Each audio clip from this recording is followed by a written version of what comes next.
रिया एक खूबसूरत और समझदार लड़की थी जिसकी शादी अर्जुन से हुई थी। अर्जुन एक बिजनेसमैन था और अपने काम में बहुत व्यस्त रहता था। रिया ने अपने नए घर में खुशहाल जिंदगी की उम्मीद की थी, लेकिन अर्जुन की व्यस्तता के कारण वो अक्सर अकेली महसूस करती थी। अर्जुन का छोटा भाई आयुष एक कॉलेज स्टूडेंट था। वह रिया से उम्र में केवल 2 साल छोटा था। आयुष हमेशा से ही रिया को अपनी बड़ी बहन की तरह मानता था, लेकिन जैसे जैसे समय बीतता गया उसके मन में रिया के प्रति कुछ अलग ही भावनाएं जागने लगी। एक दिन अर्जुन को काम के सिलसिले में शहर से बाहर जाना पड़ा। घर में केवल रिया और आयुष रह गए।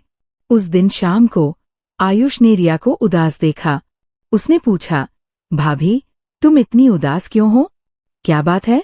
रिया ने मुस्कुराने की कोशिश करते हुए कहा, कुछ नहीं, बस मन थोड़ा भारी है।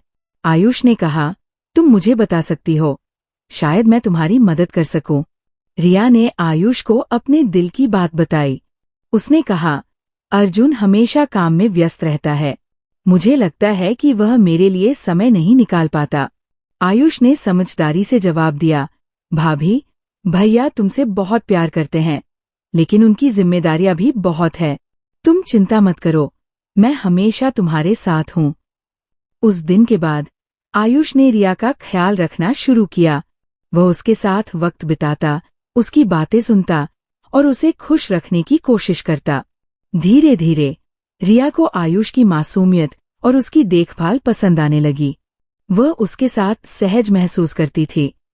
एक शाम जब दोनों छत पर बैठे थे, आयुष ने रिया से कहा, भाभी, मैं तुम्हारे बिना अपनी जिंदगी की कल्पना भी नहीं कर सकता।